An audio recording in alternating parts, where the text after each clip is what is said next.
Hello दोस्तों, नमस्कार। स्वागत है आपका हमारे YouTube channel mister SP point में। दोस्तों, आज हम आप लोगों को मिस्र का धार्मिक जीवन बताएंगे। बीए द्वितीय वर्ष वालों के लिए पेपर फर्स्ट जो है, हम उसके वीडियोस 3 अपलोड कर चुके हैं, जिसमें हमने मिस्र का आर्थिक जीवन और मिस्र का सामाजिक जीवन एवं मिस्र का जो राजनीतिक जीवन था वो सब चीज़ों पर हमने विस्तृत तरीके से बात किया। और एग्ज़ाम में कैसे आएगा, कैसे लिखना है आप लोगों को, वो भी हमने पिछले वीडियो में बताया है। तो आज हम मिस्र का धार्मिक जीवन देखेंगे। ये हमारा चौथा वीडियो है साथियों। आप लोग वीडियो को पूरा अंत तक देखिए। आपको हम बताएंगे कि आपके एग्जाम में किस तरीके के क्वेश्चन आएंगे और आपको कितना लिखना है, जिससे आपको अच्छे से अच्छा नंबर मिल सके। इलाहाबाद विश्वविद्यालय वाले विद्यार्थियों के लिए बहुत इंपॉर्टेंट है, क्योंकि यहाँ पे अभी अभी सूचना आई है विश्वविद्यालय की तरफ से कि ऑफलाइन मोड पर एग्जाम होंगे। तो साथियों, आप लोगों को अभी से ही एकदम तैयार हो जाना है, अच्छे से तैयारी कर लेनी है। तो साथियों, चलिए हम लोग देखते हैं कि जो मिस्र का आर्थिक जीवन था वो किस प्रकार था। और मिस्र का आर्थिक जीवन, जैसे कि हम लोग पहले वीडियो में जाना है, आज हम लोग मिस्र के धार्मिक जीवन पर बात करेंगे। मिस्र का जो धार्मिक जीवन था वो कैसा था। तो देखिए, किस धर्म पर विश्वास करते थे, कौन से देवी देवता पर। देखिए, मिस्रवासी जो होते थे, सामाजिक जीवन का जो उन लोगों का आर्थिक जीवन और साहित्यिक जीवन का विज्ञान था, वे लोग जो विज्ञान पर धार्मिक विश्वास की मान्यता रखते थे। कहने का मतलब, वहाँ के निवासी बहुत सारे लोग अपने विज्ञान पर, वहाँ के साहित्यिक एवं आर्थिक जो लोग थे, वे अपने विज्ञान पर भी विश्वास रखते थे। और कुछ जो थे कि अंधविश्वासी भी थे। कहने का मतलब, जो बहुत सारी चीज़ों पर विश्वास करते थे, देवी देवताओं पर और बहुत सारी अंधविश्वास की चीज़ें। और वहाँ के लोग जो थे वे स्वार्गिक मान्यताएं मानते थे। कहने का मतलब, वो लोग ईश्वर को मानते थे और अद्वितीय थे। इनकी धार्मिक भावनाएं क्रमागति थी, विकसित हुई। जैसे धार्मिक भावनाएं लगातार, ये लोग धर्म के परिप्रेक्ष्य से ये लोग हमेशा अलग अलग प्रकार से बनते गए, वहाँ ढलते गए परिस्थितियों में। जैसे कि आप लोग आप लोग जानते होंगे, मिस्र के जो वासी थे शुरू में क्या थे, बहुदेववादी थे। वहाँ के जो रहने वाले तो बहुत देवताओं को मानते थे। बहुदेववादी मतलब अनेक देवी देवताओं को मानने वाले। और जो मिस्रवासी कालांतर में एक ईश्वरवादी बन गए थे। कहने का मतलब, एक ईश्वरवादी मतलब जो एक ईश्वर को मानते हैं। जैसे हमारे इस्लाम धर्म में क्या होता है, इस्लाम धर्म में एक ही देवता को मानते हैं, एक ही ईश्वर को मानते हैं। लेकिन हमारे हिंदू धर्म में बहुदेववादी है, बहुत सारे देवी देवताओं को माना जाता है। तो इसी प्रकार से वहाँ पर भी कालांतर में एक ईश्वरवादी बन गए थे। ये सब चीज़ें आप लोग जरूर दिमाग में नोट कर लीजिए और अपने कॉपी में भी कि किस तरीके से एग्जाम में आएगा। हमको ये सब मेन बातें लिखना है, जिससे एग्जामिनर या भी जो भी कॉपी चेक करेगा, उनके देखने का तरीके में आपको अच्छे से अच्छा नंबर दे सके। कहेंगे हाँ, इन्होंने इसकी बातों में है सच्चाई और गहराई। तो देखिए क्या है, उनके अत्यंत प्रभाव पड़ा इन सब वाद से। पुरोहितवाद से अत्यंत प्रभाव पड़ा और उनके विचारों में भी बहुत ही बदलाव आया। और मिस्र के जो शासक थे, मिस्र में जो शासन किया करते थे, जिसे हम लोग फराओं कहते हैं, मिस्र के जो राजा हुआ करते थे, जो शासक हुआ करते थे, वे अपने आप को ईश्वर का प्रतिनिधि बताते थे। क्या, वे अपने आप को ईश्वर का प्रतिनिधि बता करके वहाँ के जो रहने वाले आर्थिक संसाधन के लिए लोगों को थे, उन पर दुरुपयोग करते थे। कहने का मतलब, मिस्र के जो भी राजा थे, वे अपने आप को ईश्वर का प्रतिनिधि बता करके लोगों के ऊपर अत्याचार करते थे, दुरुपयोग करते थे। वहाँ के शासक, वहाँ के फराओं, जिनको हम लोग राजा कहते हैं। तो चलिए आगे देखते हैं, जगत की उत्पत्ति की अवधारणा। कैसे जगत की उत्पत्ति की अवधारणा करते हैं यहाँ के लोग।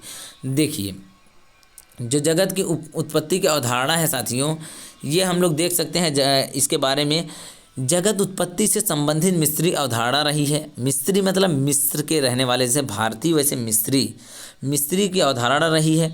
और प्रारंभ से ही संपूर्ण जगत जलमग्न या तत्पश्चात इससे ही दिव्य क्या हुए हैं, उत्पत्ति हुई है। वहाँ के लोगों को, रहने वाले लोगों, इसमें क्या हुआ था, हेतुम निकला। हेतुम से सु अर्थात वसुदेव, इनकी पत्नी हितनी को क्या कहा जाता है, लक्ष्मी। वसुदेव इनकी पत्नी लक्ष्मी अर्थात हितनी जो बोला जाता है। और जन्म हुआ इन्हीं से। कालांतर जो थे पृथ्वी को हम लोग क्या कह सकते हैं, वहाँ पे नाइट, देख रहे हैं क्या क्या बोला है, पृथ्वी। और सीबू को क्या बोला गया है, आकाश का उदय हुआ। नोइट को शिव का लेटा हुआ कहा जाता था, शिव का लेटा हुआ था नोइट से पेट के अनेक तारे टिमटिमाते हुए दिखते थे। कहने का मतलब, नोइट के पेट से अनेक टिमटिमाते हुए तारे दिखते थे। सूर्य को ये लोग नोइट का रूप देते हुए कहते हैं कि वहाँ के लोग जो थे, तगी से आकाश, कहने का मतलब तगी से आकाश क्या होता था, आकृति गुदम्बर, जो देखिए गुंबदाकार, और बन गई सा क्या है, बन गई, इस प्रकार जगत की उत्पत्ति हुई। कहने का मतलब उनकी अवधारणा क्या थी। देख रहे हैं ये सब अंधविश्वास में कैसे पड़े हुए हैं। सच्चाई यही है, पृथ्वी और आकाश के सहयोग से जगत के सभी जो प्रवासी थे, जो भविष्यों की उत्पत्ति हुई, जो हमारे पृथ्वियों की उत्पत्ति हुई, इसी प्रकार से हुई। इनका कहना था, ये लोग इतना अंधविश्वास में विश्वास करते थे कि देख रहे हैं किस तरीके से इनकी कल्पनाएं की गई हैं। ये लोग किस तरीके से मानते थे कि ईश्वर और हमारी पृथ्वी और हमारे ब्रह्मांड की उत्पत्ति कैसे हुई, किस तरीके से देख रहे हैं। यहाँ पे हमने बताया कि वहाँ के लोग किसको पृथ्वी मानते थे, लक्ष्मी मानते थे, और वहाँ के निवासी जो होते थे वे बहुत ही अंधविश्वास में विश्वास रखते थे। इसी के नज़रिए से आगे चल के एक ईश्वरवाद हो गया था हमारा प्राचीन सभ्यता। उसको आप लोग ज़रूर हमारी बातों को नोट करिएगा। और देवी देवताओं पे कैसे विश्वास रखते थे, इसको देखते हैं। प्राकृतिक तत्वों को जिनमें भय अर्थात विचिन्मा तथा लाभ का आभास हुआ, मिस्री समाज में देवी देवताओं के रूप में स्वीकार कर लिया गया। वे लोग बहुत सारी जो आभास किए कि बहुत सारी देवी देवताओं को अपने अनुसार वे लोग क्या किए, स्वीकार करने लगे। बहुत सारे लोग अनेक विशिष्ट रूपों में वाहनों की कल्पना की गई। दूसरी ओर पशुओं को देवी देवताओं को प्रतीक स्वीकार किया गया। कई सारे पशु को, जैसे गाय को और बहुत सारे पशुओं को वो लोग अपने देवी देवताओं का रूप दिया और देवताओं की संख्या बढ़ती गई। सूर्य, चंद्र, पृथ्वी, आकाश, झरना, पर्वत आदि विविध नामों से देवताओं के रूप स्वीकार किया गया। मिस्री देव समूहों का प्रमुख देवी देवता इस प्रकार हैं। आगे हम लोग बात करते हैं, बहुत सारी देवी देवताओं के बारे में बात करेंगे। देख रहे हैं कितने देवी देवता, सूर्य, चंद्रमा अर्थात आकाश, पृथ्वी, झरना, पर्वत, विधि, अनेक देवी देवताओं वहाँ पे स्वीकार करने लगे और लोग उनको मानने लगे। अब देखिए एमन रे जो होते हैं, एमन रे क्या कहते हैं आगे चल। एमन रे क्या है, एमन रे के बारे में हम लोग क्या कहेंगे। एमन रे से क्या है, सूर्य उपासना का प्रतीक है, मानव जाति का परम हितैषी जो था तथा कल्याणकारी देवता का माना जाता था। क्या, जो कल्याण था, कल्याण करने के लिए कारी देवता को माना जाता था। यह नैतिक क्या संपदावादी अर्थात सदाचारी न्यायी था। इसका कृपा शुद्ध शांति स्थापित होती थी साथियों, होता था ना, देखिए होती थी।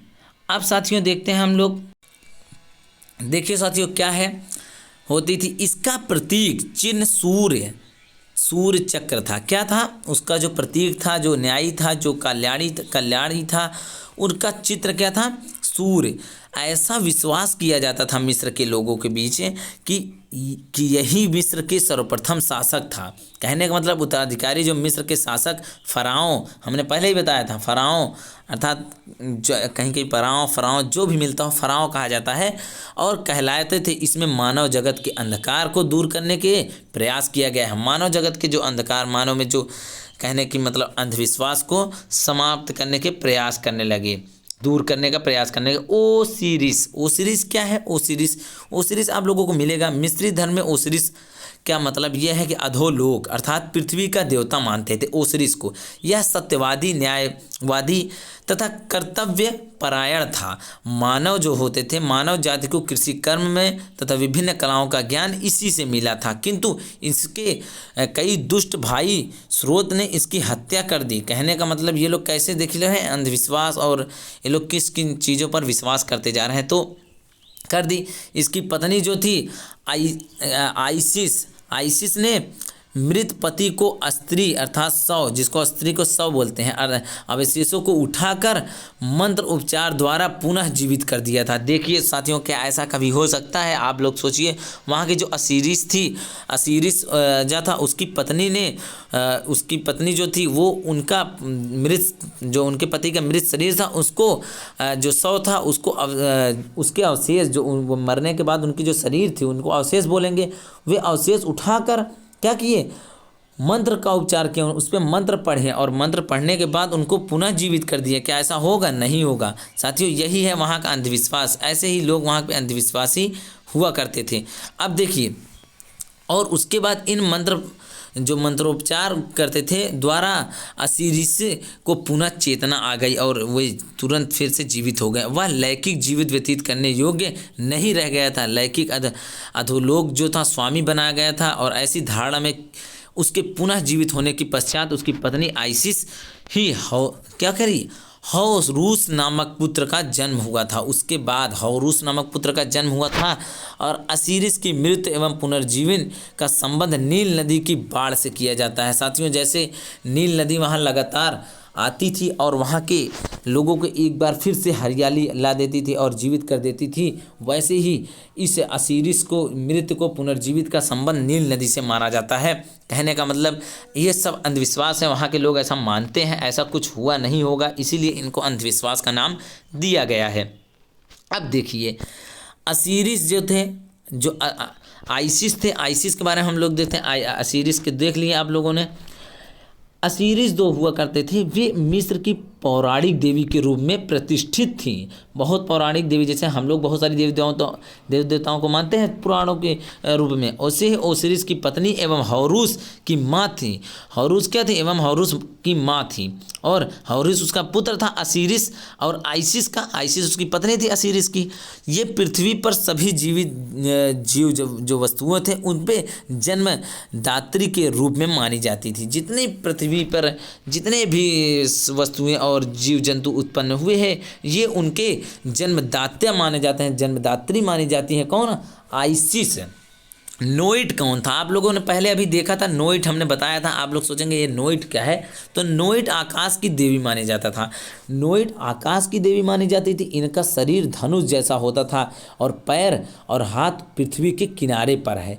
ये लोग ऐसा मानते हैं, नोइट नामक कोई आकाश की देवी मानते हैं नोइट को। इनका जो शरीर था धनुष जैसा था और पैर पृथ्वी के किनारे पर है। अब देखिए प्रेह किसको मानते थे ये लोग? देखिए अजीब अजीब देवी देवताओं को वो लोग मान्यता रखते थे, अंधविश्वास रखते थे। और प्रेयकारी जो कारीगरी के देवता माने जाते थे, जैसे जो कारीगर होते थे, बहुत सारी वहाँ पे कारीगर, बहुत ही विकसित सभ्यता हो गई थी मिस्र की सभ्यता आगे चल के, आप लोगों को अभी आगे पता चलेगा। और आइसिस जो था ओसिरिस था उससे उत्पन्न हौरूस का पुत्र। हमने बताया कि आइसिस उसकी पत्नी थी ओसिरिस की।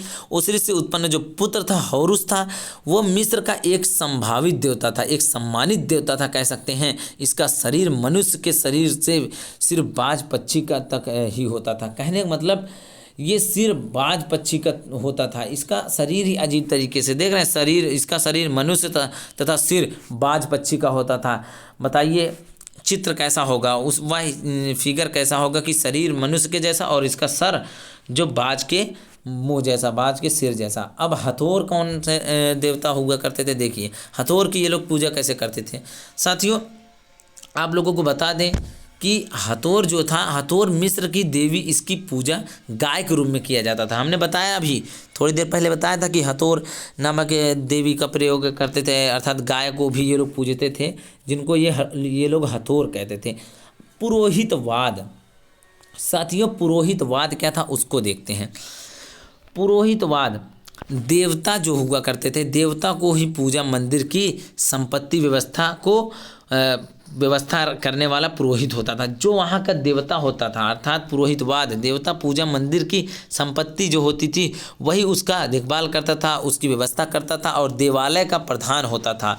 मिस्र में फराओ प्रधान पुरोहित होता था। मिस्र में क्या होता था? फराओ जो होता था, जो राजा होता था, वो प्रधान पुरोहित होता था और वह सभी मंदिरों में न पहुँच सकने से क्या होता था, उसके कारण उपरोहितवाद नियुक्ति करता था। उपपुरोहित कहने का मतलब अगर वो पुरोहित राजा फराओ नहीं पहुंच पाता था तो उप पुरोहित ही पहले पहुंचकर वहां नियुक्त किया जाता था और वे ही वहां पर सबसे पहले संचालन करते थे। इन्हीं के आदेशानुसार मंदिर का उत्सव होता था। वहां पे ये लोग अपने वंशानुगत प्रकार से पुरोहितवाद होते थे। जैसे कि आगे हम लोग देखेंगे, पुरोहित पद का वंशानुगत हुआ करता था। देखिए यहाँ पे लिखा है पुरोहित जो पद था ये वंशानुगत चलता था। आज उनका पिता पुरोहित है, वहाँ के उस मंदिर का उन्हीं के कहने पर, उन्हीं के संचालन के अनुसार वहाँ की पूरी सिस्टम चल रहा है, मंदिरों का जो भी प्रक्रिया है। और उसके बाद उनका बेटा, फिर उनका नाती, फिर उनका पोता, ऐसे करके धीरे धीरे वंशानुगत क्रम से वे लोग लगातार वहाँ पे पुरोहित बने रहते थे। और इनका आवास भी देवालय में हुआ करता था। वहाँ के मंदिरों के पास में देवालय होता था। मंदिर में देवताओं को समर्पित भेंट चढ़ाना आदि वस्तुओं को इस प्रकार मंदिर के भूमि में उपज क्षेत्र में हुआ करती थी। कहने का मतलब ये लोग जितनी भी भेंट चढ़ाई जाती थी वे ये लोग मंदिर के क्षेत्र में रखते थे। और देवालय में ही ये लोग अध्ययन कार्य भी किया करते थे, अध्ययन देते थे, शिक्षा देते थे और खुद का अध्ययन भी करते थे तथा स्वच्छता प्रिय एवं अनुशासन संयम प्रिय होते थे। ये लोग वहाँ पे स्वच्छता भी बहुत रखते थे और स्वच्छता को बहुत पसंद करते थे कि साफ सफाई जरूरी है। और अनुशासन एवं संयम जो होता है, पेशेंस और डिसिप्लिन बहुत ही ज़रूरी है। संयम और अनुशासन रखना उन लोगों के बीच था ये। अब देखिए परलोकवाद क्या होता है। पुरोहितवाद आप लोग जान गए किस तरीके से। परलोकवाद क्या होता है, मिस्र के वासी जो होते थे वे आरंभ से ही परलौकिक जीवन के प्रति आस्थावान थे। क्या? परलौकिक जीवन के प्रति आस्थावान थे। अर्थात प्राचीन राज्यकाल में एमनरे व ओसिरिस की महत्व जो बढ़ने की कारण परलोकवाद का विशेष बल दिया गया और विशेष बल मिला। परलौकिक जीवन से संबंधित इनकी कल्पनाएं थी। मनुष्य के जन्म के साथ साथ मनुष्य के जन्म के साथ उनके नामक शक्ति आती थी और वह जीवन के भर उसके साथ रहती थी। कहने का मतलब कि यह शक्ति मृत्यु के उपरांत क्या होती थी, नष्ट हो जाती थी, मृत्यु के बाद खत्म हो जाती थी। इनका लोग का मानना था जब कोई भी जन्म लेता है तो उसकी शक्ति उसके जन्म के शुरुआती में आती है और जैसे ही वो उसकी मृत्यु होती है उसकी सारी शक्तियाँ नष्ट हो जाती हैं और शरीर से सदैव चिपकी रहती थी इनकी जो भी इनकी शरीर में शक्ति होती थी। और इसके कारण मृत्यु के बाद शरीर नष्ट होने के बाद इसके भोजन पानी आदि आवश्यकता पड़ती थी। कहने का मतलब इसीलिए इन लोगों को मृत्यु शरीर जब नष्ट हो जाता था उसके बाद इसे भोजन पानी आदि की आवश्यकता पड़ती थी। इसलिए ये लोग मृतकों के अब देखिए, अब आप लोगों को बड़ा सोचने वाली बात आएगी। आज के जीवन में लोग इस पर विश्वास कैसे करेंगे। ये लोग ना उस शक्ति को, जो उनके अंदर शक्तियाँ थी, जो जन्म लेने के बाद उनको शक्तियाँ उनके जन्म के साथ आती थी और इन लोगों को मानना था कि जब ये लोग इनके लोगों को मृत्यु होती थी तब इनकी शक्तियाँ उनकी जीवित रहती थी, लेकिन इनकी मृत्यु शरीर के साथ में, इनकी समाधियों के साथ में खान पान एवं पेय पदार्थ रखते थे। ये लोग किस लिए रखते थे?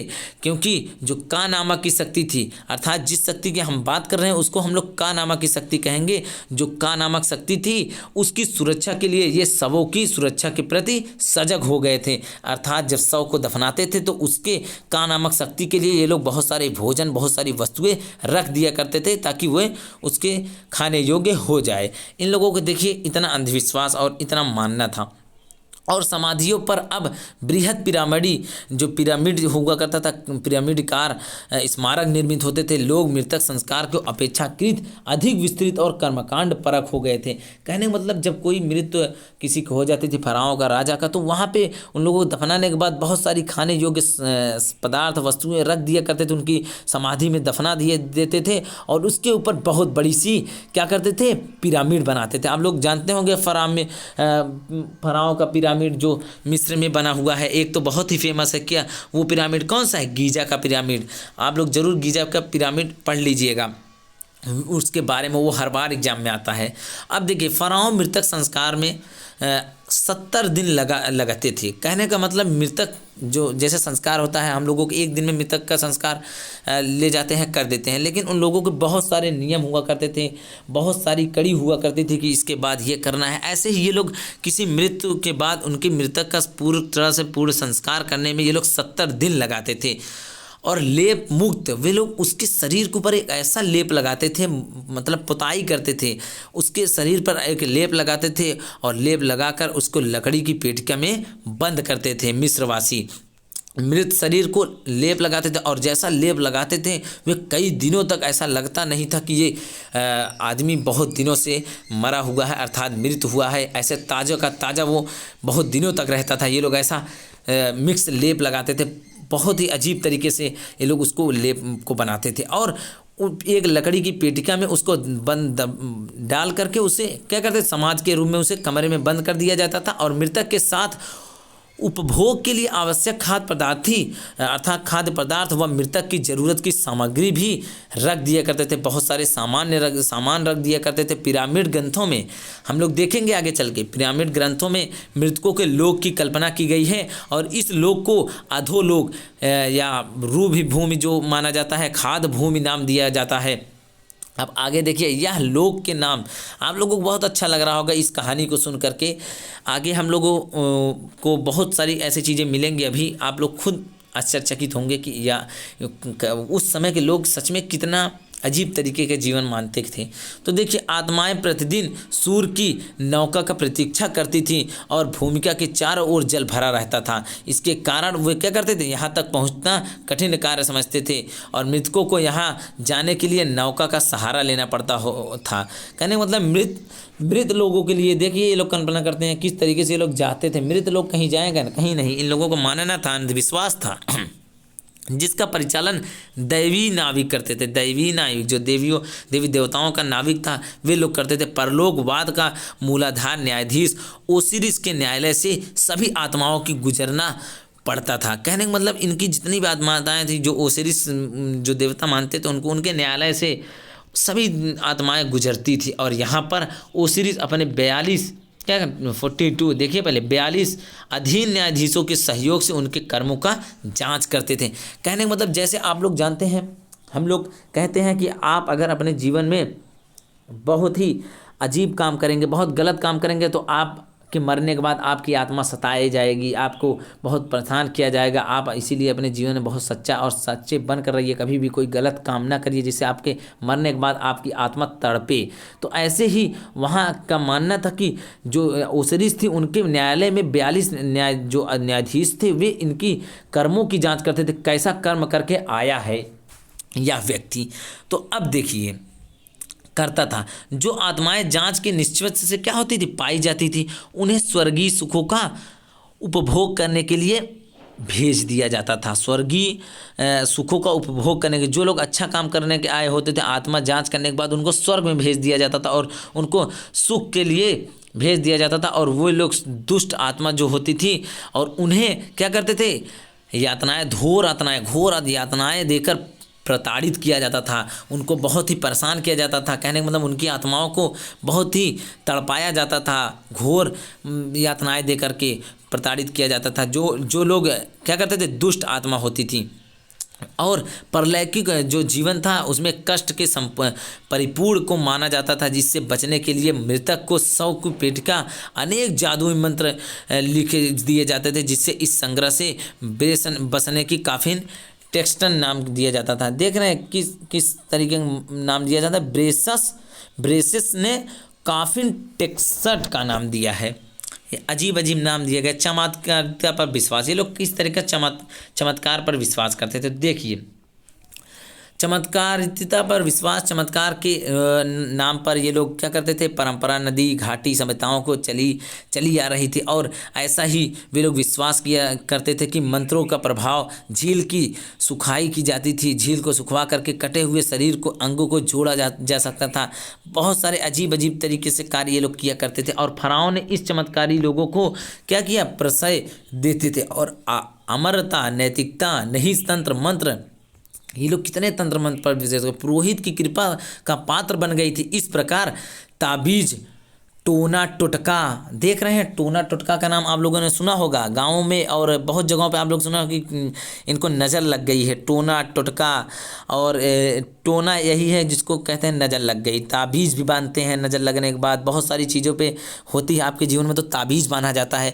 टोटका का भी नाम सुना होगा कि कहते हैं टोटका हो गया है, बहुत से उनके जीवन में बहुत यातनाएँ आने लगती हैं, बहुत सारी परेशानियाँ आने लगती हैं, तो उनको ताबीज़ बांधा जाता है। अब देखिए, वो लोग बहुत पहले इन सब चीज़ों पर विश्वास करते थे, अभिमंत्रित करते थे। और लिच जो वहाँ के रहने वाले इनसे मुक्त होने की परंपरा चली पड़ी आ रही थी। और मृतकों का जो निर्देश की पुस्तिकाएं थी, बुक ऑफ द डेथ, अब देखिए, बुक ऑफ द डेथ का मतलब ये है कि वहाँ के जो चमत्कारी लोग थे परलोक का भय दिखाकर यह दावा करना शुरू कर दिए थे कि यदि वे क्या करते चाहे तो अपने चमत्कार को जोर से पापियों को भी स्वर्ग दिला सकते हैं। कहने का मतलब वे अपने चमत्कार से जो पापी हैं, जो दुष्ट आत्मा है, उनको भी स्वर्ग का रास्ता दिला सकते हैं। मिस्रवासी चमत्कारिता पर पूरी तरह से जांच चुके थे और पूरी तरह से समझ चुके थे कि ये लोग किस तरीके से मिस्रवासी चमत्कार पर विश्वास करते थे। देखिए साथियों, कुछ चीज़ें आपको यहाँ पर पढ़नी पड़ेगी। थोड़ा हमारा ये जो पीडीएफ का सिस्टम है ये थोड़ा टेढ़ा हुआ है। एकेश्वरवाद क्या है, एकेश्वरवाद पर हम लोग यहाँ ध्यान देंगे। आप लोग ज़रा ऐसे ही टेढ़े में समझिए, लेकिन ये पीडीएफ जिस पीडीएफ से मैं पढ़ा रहा हूँ इसके बाद मैं एक वीडियो और पढ़ाऊँगा। लास्ट में जब मिस्र का पूरा कहानी ख़त्म करेंगे, इसके बाद 5वां वीडियो आएगा। 5 वीडियो में हमारे लोगों का पूरा एक सीरीज़ समझिए मिस्र सभ्यता की ख़त्म हो गई है। तो उसके बाद मैं यही पीडीएफ अपने टेलीग्राम चैनल पर डाल दूंगा, आप लोग हमारे टेलीग्राम चैनल पर ज्वाइन हो जाइए। अब देखिए एकेश्वरवाद, एकेश्वरवाद क्या होता है? ये अकाटक की धार्मिक क्रांति थी। जैसे कि मिस्र में एकेश्वरवाद साम्राज्य की पशु देव, यदि वे लोग समाज में पशु एवं धार्मिक आस्था में दृष्टि डाले और एकेश्वरवाद की विचार करते हैं तो तथ्य दिखाई पड़ते हैं वहाँ के कि धार्मिक परंपरा में वो लोग पुरोहित को संपन्न क्या करते थे, वर्ग मानते थे और प्रधान पुजारी पुरोहित को मानते थे जो फराव होते थे और प्रतिनिधि करते थे। सामान्य ये लोग मानते थे कि राजकीय जो वहाँ के फराव थे उनको भी अपने राजकीय का बहुत बड़ा अंश एवं भंश भी मंदिरों में माना करते थे। तो देखिए साथियों, जैसा कि आप लोग किए इन लोगों के बारे में और आगे पर खर्च करके, क्या पर खर्च करके ये लोग क्या करते थे, आगे देखिए 1 मिनट क्या था साथियों। हाँ देखिए, पर खर्च करके ये अत्यंत धनी एवं सत्ताकारी बना लिया था और साम्राज्य में युवा की एक इन्हें वसी एवं रूप में संगठित कर दिया गया था। साथियों इन सब बातों को आप लोग अच्छे से समझिए। फराओं एक मुख्य प्रमुख देवता हुआ करता था, मुख्य देवता मानते थे, पुरोहित मानते थे फराओं को। देखिए कैसे फराओं और पुरोहित जो सहायक होते थे देवता को, फराओं की सभी को एवं वैसी देवी देवताओं को पुरोहित को पत्नी एवं देवी देवताओं को प्रधान और उपयुक्त माना जाता था। इस बात की तरह पुरोहित वंशी जो थे अपनी स्मृति के सुधीर कर लिया और समस्त पुजारी परिस्थितियों के पुजारी के वंश के अनुकूल होने के कारण वे लोग क्या करते थे, किसी के पास इन्हें विशुद्ध और पुले शब्दों का विरोध एवं दस्ता क्या करते, दुस्साहस कर नहीं किया करते थे। राजा जो होता था वहाँ का पुरोहित अर्थात फराहों से कोई दुस्साहस नहीं कर सकता था, इतना लोग सजग रहते थे। और मिस्र का महानतम शासक क्या था, महानतम शासक वह धार्मिक क्रांति के प्रेरता अभेद्र हेतु चतुर्थ सिंहासन पर भूसिम मतलब क्या होता, आसीन हुआ, आसीन मतलब बैठना, आसीन हुआ। यह चिंतनशील प्रवृत्ति का था। इसे देखा कि मिस्री जनता एवं फराओं के दोनों के बीच क्या था, वंशी घबराते थे, ये लोग वर्ग घबराते थे। वह इस भय की बात सदैव की और मिस्री जनता का फराओं की बढ़ती शक्ति स्थापित हुआ और जनता सर्वाधिक शोषण हुआ, जनता का बहुत शोषण हुआ। इन्हीं मान्यताओं का विरोध करके नवीन धार्मिक का विकास और जो हुआ समाज के नव चेतना का आविष्कार हुआ, संचार हुआ और राज का जो राजरोहण में उन लोगों के समय की इसकी आस्था थी वे मात्र 15 वर्ष तक की थी। फिर भी चिंतनशील प्रवृत्ति के होने के कारण तत्कालीन मंदिरों में भी प्राप्त शोध क्या किया, विलाप किया, अर्थात पशु नवजाले मतलब बरबाले तथा कर्मकांड जो हुआ करते थे। देखिए यहाँ पे कर्मकांड को देखकर पूर्व क्या करते हैं, परिवर्तन की ओर आग्रह पर होता था। स्वाभाविक है कि इन दोषों को दूर करने के धर्म के सत्य व वास्तविक स्वरूप की स्थापना करने से उद्देशित रहते थे। आप लोग को एक बात मैं बताना चाहूँगा, आप लोगों को जहाँ समझाने योग्य बातें रहती है मैं समझा देता हूँ, जिससे आप लोग उस जगह अगर आप लोगों को थोड़ा सा सिस्टम समझ में आ गया लिखने का, पढ़ने का, आप वहाँ से एक क्लू पा जाएंगे और वहाँ से लिखते चले जाएंगे, अपने मन में खुद ही 1000 बात पढ़ते चले जाएंगे। ऐसे ही बुक में बहुत सारी बातें लिखी गई। बुक में तो एक चैप्टर मिस्र सभ्यता बहुत लंबे में ख़त्म किया गया। क्या आप उतना एग्जाम में लिख पाएंगे? नहीं, आपको उसमें से कुछ छाँट कर लिखना है, कुछ मेन बातें उसको ध्यान देना होता है। देखिए वहाँ के जो प्राचीन विश्व के धार्मिक क्रांति और हम लोग अगर बात करेंगे तो वे अभिप्रेरित धर्म के दोषों को, मूल के कारणों को पुजारियों एवं वृत्तियाँ, कर्मकांड तथा बहुदेववादी धर्म प्रवृत्तियों की सफलता का पूर्वक करने से मानते थे। अब देखिए भौतिक एवं सूर्य स्वीकार करते थे। ऐसे ही साथियों ये नोट्स में हम आप लोगों को शेयर कर दूंगा। बाकी आपको बताने वाली चीज़ जो थी मैंने सभी बता दिया। अब देखिए यहाँ पे कुछ है, PDF थोड़ा टेढ़ा बन चुका है, अभिप्राय होता था।